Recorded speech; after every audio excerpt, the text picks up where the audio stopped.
The Innovators Network. Welcome to the Killer Innovation Show, the longest continuously produced podcast in history.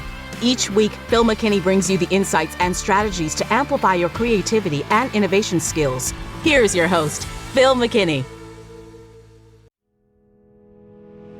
This episode is sponsored by Zoom. With Zoom, you can streamline your communication, collaboration, and creativity all in one place. Zoom is the market-leading platform that provides video meetings, voice, webinars, and chat across desktops, phones, tablets, and conference room systems. To learn more about Zoom and sign up for your free account, visit killerinnovations.com/Zoom.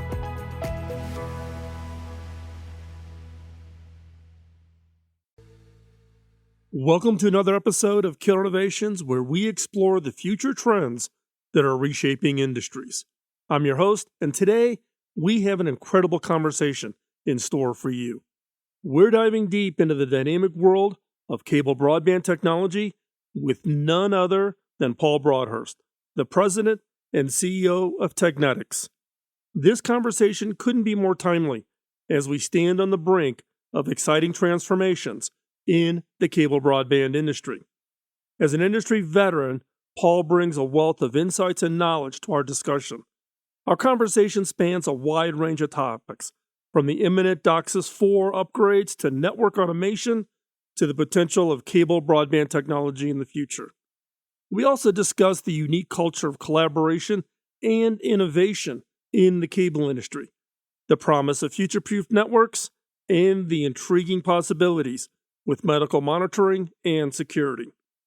Paul makes a compelling case for investing in education and training to address the skills shortage in the industry, a measure he believes is critical for the cable industry to meet its ambitious targets.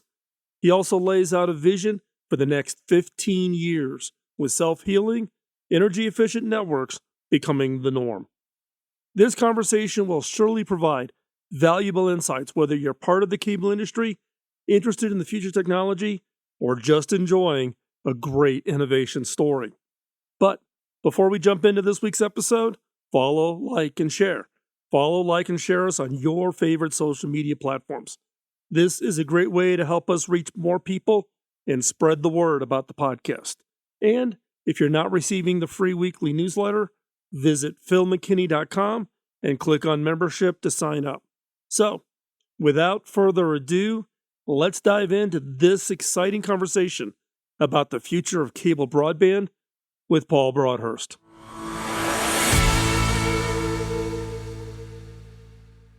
So, Paul, great to catch up with you again here at Tech Expo.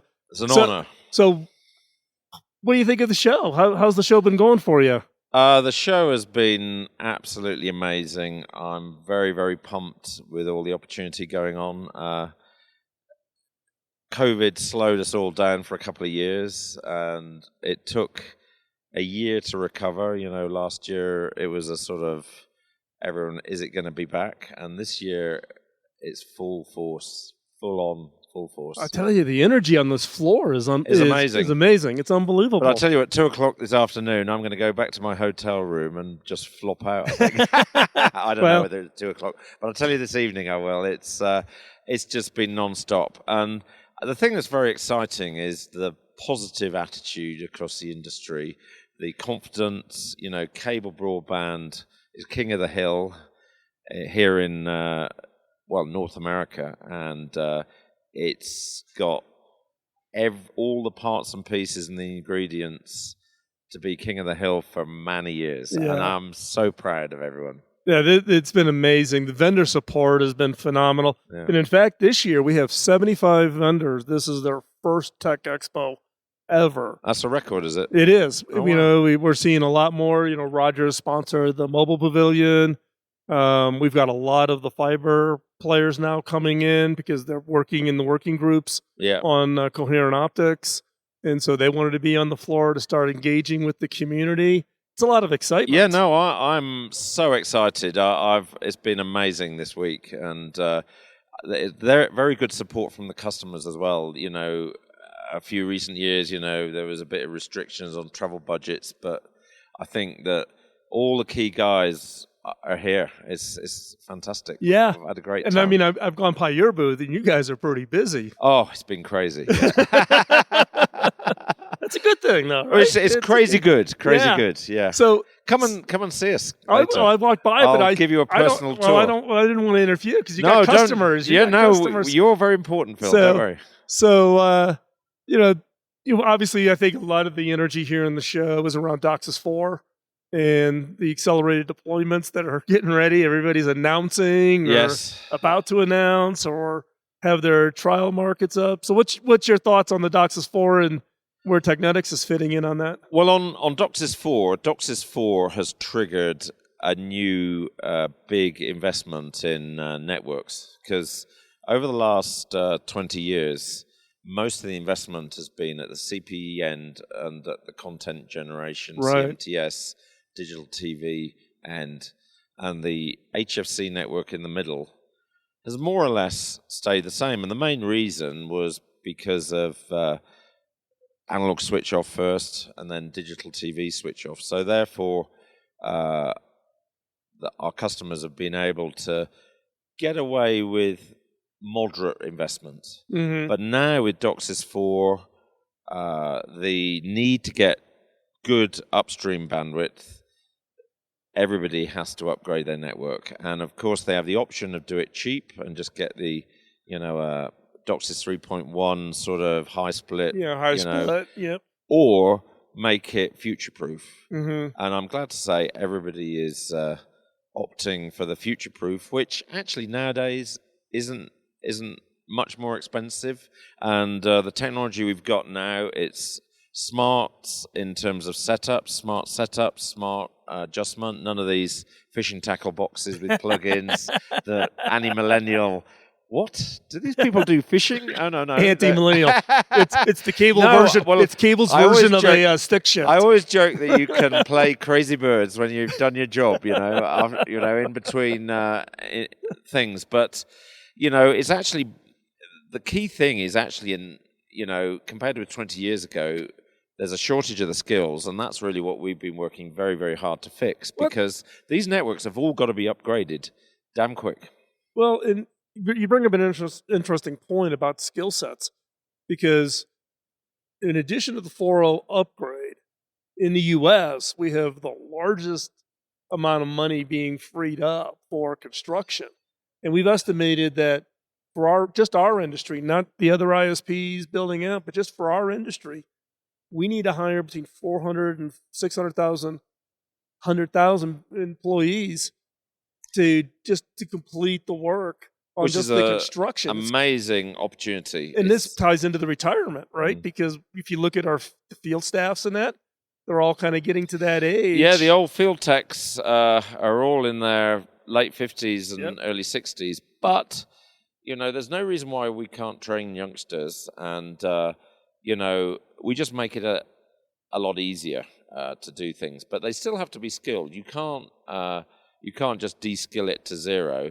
But what we're doing is making things so that it's very easy and fast, and makes the network so that it's very resilient, because that's the biggest challenge cable has compared with, straight PON type networks is reliability. But I'm very, very confident we can prove to anyone that cable is still got it. Yeah, and I know the work you've done and others, and it's part of the DOCSIS 4 specification work about being able to do more on orchestration and remote management than truck rolls. How do you balance between? And you guys, all your stuff has all been, like you said, getting away from needing all the old stuff as far as how do you tune it and manage it. There's no plugins in our equipment. Yeah. It's a mobile phone or a tablet, and you connect it directly with a cable or via Bluetooth with a plug-in module. And we can also remote manage it via to a service group, a modem, and we have a system that we're promoting of using a very, very low-cost $2 little widget that allows everything in a particular area to talk to one another, so everything can be connected. So you have a complete built-in test system to manage it, because network reliability is never more important. I've got young kids. 5 minutes without Wi-Fi. It's a crisis. It is a crisis. My grandkids escalate that crisis. Nuclear war, would be less stressful. So. Well, it was interesting during COVID. We saw in the early days, right? Because typically the maintenance windows was during the day because everybody was at work or at school. No, that's not the maintenance window. That's not anymore. No, and the maintenance windows now has gotten much, much shorter. And that makes it even more challenging. But the upgrades, when I first came into the industry 11 years ago, Pat Esser at Cox sat me down. He goes, "Okay, here's the rules. Do not force me to regroom my network more than once a decade." So whatever you're creating, that's the thing. We're at that point, though. That's the thing. Network maintenance, routine network maintenance is a thing of the past. Mm-hmm. All these long cascades of amplifiers with potentiometers that people. That's all history. It's gone. Right. Everything's all automatic. You just set it up and it just works. Yeah. Well, and again about the reliability, and the nice thing about that, it just works. I've been a CIO at a publicly traded telco, and the old joke is what makes for a perfect data center? A man and a dog. The man's job is to feed the dog. The dog's job is to keep the man from touching the equipment. And it's the same in the network. Yeah, right? no, it is. Get it out there. Get it. Yes. The less you touch it, it just works. It corrects itself. It stays up. So you were talking about, the fact that everybody's accelerating. Any thoughts? Because there's been some interest in, because some operators have a little bit of a heavier lift. So there's obviously the high split work that's going underway for some operators. It's kind of a step one. There's others, and there's been some talk, and I'd be interested in your thoughts on this, about DOCSIS 4 modems on 3.1 CMTSs, because you get that if they have the capacity and spectrum. They still need to do the spectrum upgrade. Yeah, no, I think that's... Yeah. Me for saying it, but people are even starting to call it DOCSIS 3.1 plus. Yeah, no. All right, okay, bleep that one out. Right. No. We hear that all the time because and particularly we hear it from what we call at Cable Labs our mid-tier operators, the MTOs. Yeah. Because it allows them to get to a higher capacity and compete. But the fiber competitors are really pushing. Yeah, no. I think with high split and 5 OFDM blocks, that basically is a very, very good transition for cable to get to the next step. And I think that there's various initiatives between the big operators to see if there can be a reunification of standards. And I think it'll be great if that manages to happen. Because I believe, cable is a big market here in North America, but it having multiple standards on similar networks doesn't make sense. And we're very much, we're doing diplexerless amplifiers, which you don't have this idea of setting band splits. Right. A mobile guy coming into this, what? Band splits? Plug-in diplexers? Yeah. A mobile guy would go, hang on, we are in 2022, aren't we? It's like the slide rule versus the calculator. Yeah. I started off on a slide rule. Well, so I have to admit that I did as well. Well, actually, when I was 5 on an abacus, but we won't go into that. But slide rule for many years and logarithmic tables, yeah. But getting back to, I do believe there's a lot of sensible stuff going on at the moment, and I think that cable broadband, maybe with a transition is going to be very, very useful. But the important thing that's going on at the moment is that because high split needs to be enabled, it's very important that people make the network with future-proof optionalities, so that maybe they'll do this 3.1 5 DOCSIS 4 modem solution, which is a sort of halfway house. But it's very, very important that they make the network so that it can do the full-blooded DOCSIS 4. I mean, we were involved in with an operator, Ziggo. I don't know if you heard about that. They're a member of ours, and we know. A couple of people were asked to look the other way, but they put 16K QAM down the network and got on a high split local network something like 15.5 gigabits, 2 gig up, 15.5 gigabit down. So, that's double XGS-PON. Cable has got it. Cable has got it. And the thing I would argue is that if you've got a network, why would you rip out and replace when you've got, The economics make no sense. It makes no sense. In my conversation with our members, I'm like, construction, greenfield, fiber. Yeah. Put the fiber in.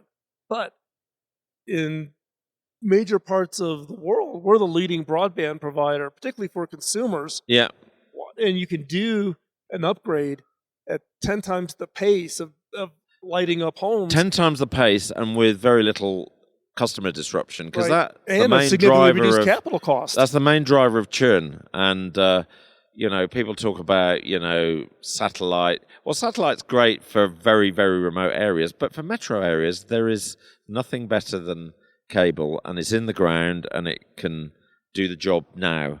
And if you start thinking about sustainability and digging trenches, why would you dig trenches when you've got wires in the ground that can do 20 gigabits? And you don't have to disturb them. And there's no reason why it couldn't do 100. We've been talking to operators about doing a demo at 100 really show that there's no reason that RG6 coax can't do it. Well, we ought to talk, because we did a demonstration on 100 gig DOCSIS. This is probably like 3 years ago. Yes, I remember that. Ago. Yes. Yeah. And because one of the things we're thinking about is do you go from 1.8 plant to 6 gig plant? We're already for overlay for node splitting using a digital overlay. We're already going to those sort of frequencies because the trunk cable can easily go without any trouble with reasonable losses. But for residential, there's no reason. We've done some experiments, and we can see that RG6 could do 10 gigahertz. Yeah. And you could do 100 gigabit. Yeah.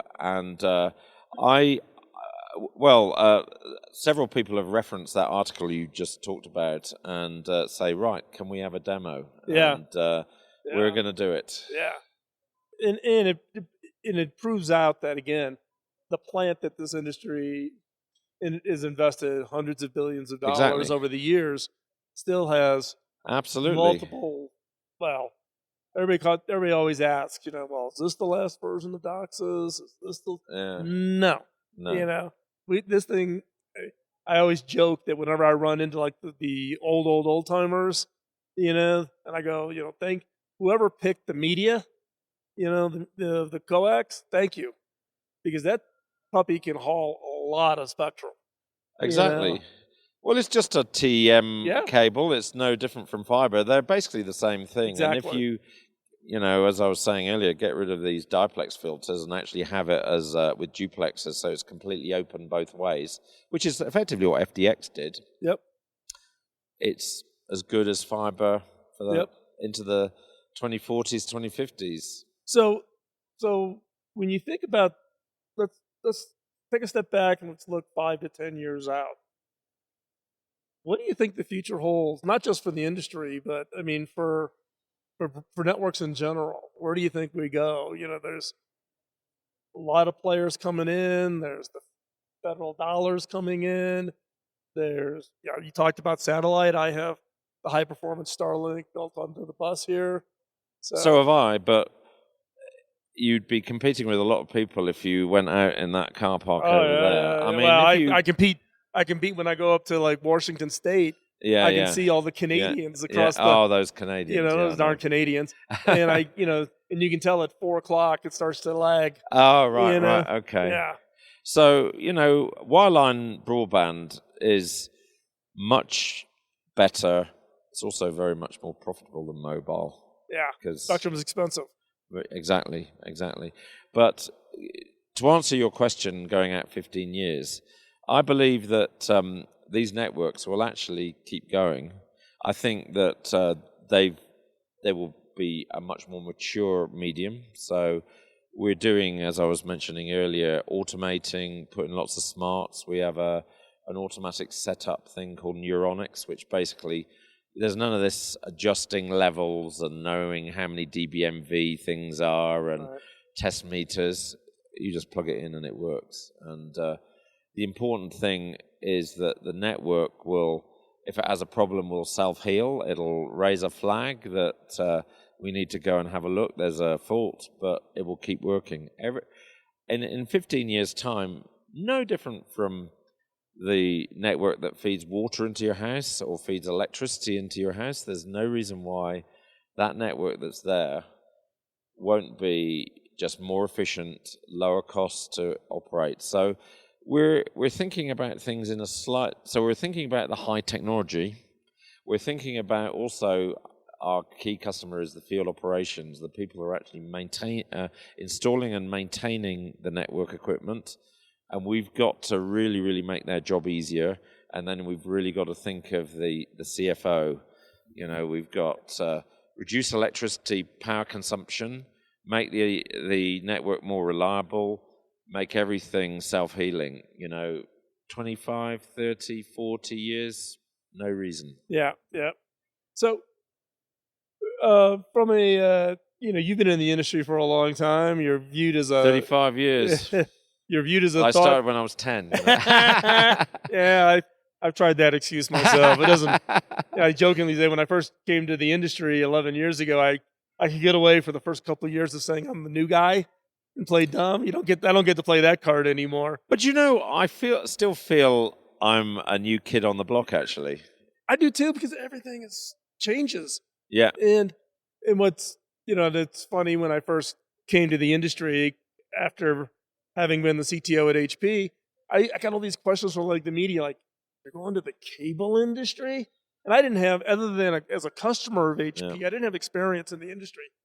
And then you come in the industry, and then you realize why people come into this industry and never leave. Hotel California, I'm afraid it is, yeah. Well, it's exciting, but also it's the only industry I know that it literally has an industry culture. Yes. Right? It is about collaboration. It's about trust. It's about our people, And all the customers all cooperate because they've all got their own individual patches. Right. So they're not trying to kill each other. They Correct. actually have incredible... And if we sell a really, really good idea to one operator, we've got 3 other guys. It's like, it's only a week ago I was talking about this. And I think that collaborative... And obviously Cable Labs is right in the middle of it all.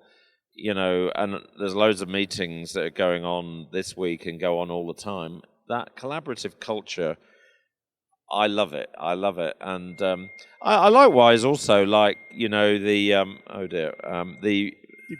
Keep going. Yeah, I love the friendship. I've got so many friends, it's just... and I've never had it quite like that in every industry. My first 10 years I was in defense electronics, which set me up to bring lots of new ideas to cable because I was RF and microwave and optics there. But the industry culture here is just amazing. It is. I love it. And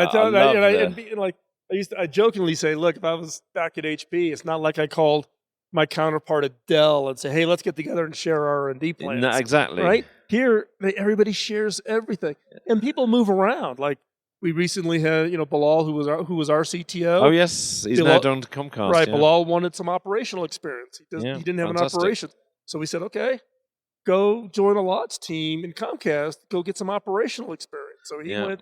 So he's now with Comcast, and he's heading up the DOCSIS 4 deployment for Comcast. So, and it's like no foul. You know, it's almost, you see, Jeff Chin started at Rogers and then eventually ended up at Bright House, and then he ends up at Cable Labs, and nobody's like, oh, you left me, so therefore, you're scourge. We will never talk to you again. No, absolutely not. No. It's kind of it's weird. It is so different. It is weird, but it's... I just love the collaborative relationships we have with our customers, where we work together and we work together on ideas. Quite often it's over dinner, and I have to put 3 glasses of wine into you to get you talking about things. Your best thoughts sometimes come after 3 glasses of wine, and we can work together and think up great things. 1 + 1 = 3, and the number of times me or my guys have come up with some fantastic ideas to just keep stretching and stretching and stretching and making the thing better and better and better. I mean, even this, in some of the conversations we've had this week, there's quite a few ideas that are going back to the factory and the farm to, yes, that's a great idea. Let's put some legs on that one. Yeah, it's fantastic. Yeah. So as we wrap up the interview, the last question I always like to ask people is so what are you curious about? What is it that has you piqued and yet you're just curious about that's out there? This is one, to hear your thoughts, but also to kind of maybe inspire the audience, to listeners to be aware of something that maybe they're not thinking about. Okay, yeah, that's a good question. Yeah, well, I'm an engineer scientist, so I'm curious about everything, and I follow everything, from aircraft, the solar system, everything. But, getting back down to ground, I think the amazing thing really is, and I just see in my, in the last 10 years, is just the opportunity that, universal broadband everywhere, where mobile and fixed are coming together to be a completely integrated ecosystem. And obviously, it was business broadband, entertainment, but I think it's going to be very exciting, the whole medical monitoring, security. There is so many opportunities that are going to come out of that to help people make life better. And it's just amazing, lots of people talk about, well, what are we going to do with this 25 gigabit that we can do? What are we going to do about it? But I remember the same conversations. At 30 megabits. Yeah, that's right. Oh, why do we need 30 megabits? Yes. That's right. I remember in 1990, when Technetics opened its first building, we had a twin ISDN 128 kilobit. And I remember thinking, 128 kilobit? What on earth can we do with that amount of bandwidth? And that, I mean, now and now we're talking about 10G. Yeah. Say, Paul, thanks for taking the time out of the show. I really appreciate it. Well, it's been a real honor, and I look forward to. Well, there's a few more hours left before it's all finished, but see you next year and back in Atlanta. And we'll see you Atlanta at the Expo next year. Thanks, Paul. Yeah, that'd be great. Thank you very much.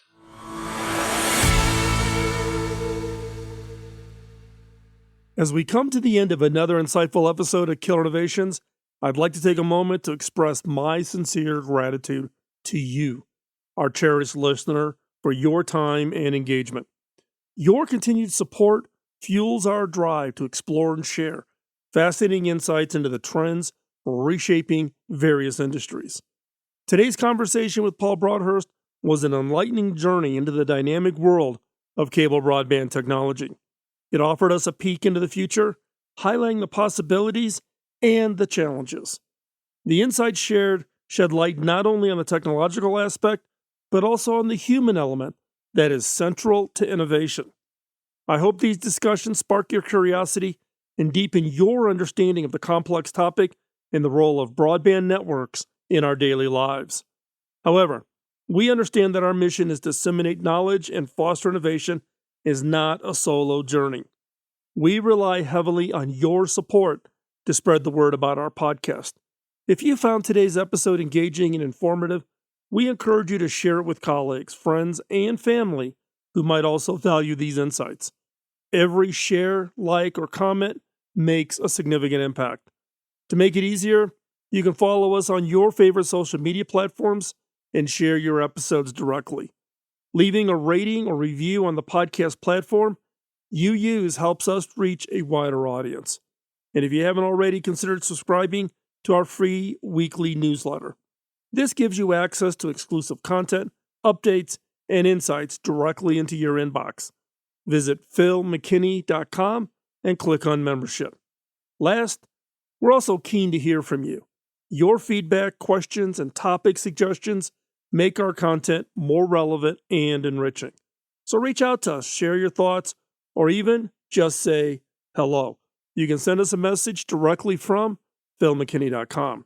And once again, thank you for your invaluable support in the role you're playing in spreading the knowledge and in fostering innovation. Remember, this isn't just a podcast. This is Killer Innovations, where we believe innovation isn't just about the tech. It's about the people and their stories. And we're thrilled to share these stories with you. Keep innovating. Until next time, bye-bye. Podcasting nonstop since 2005, this has been the Killer Innovation Show on the Innovators Network. This show is distributed by the Innovators Network. For more information and other great shows and content, visit theinnovators.network.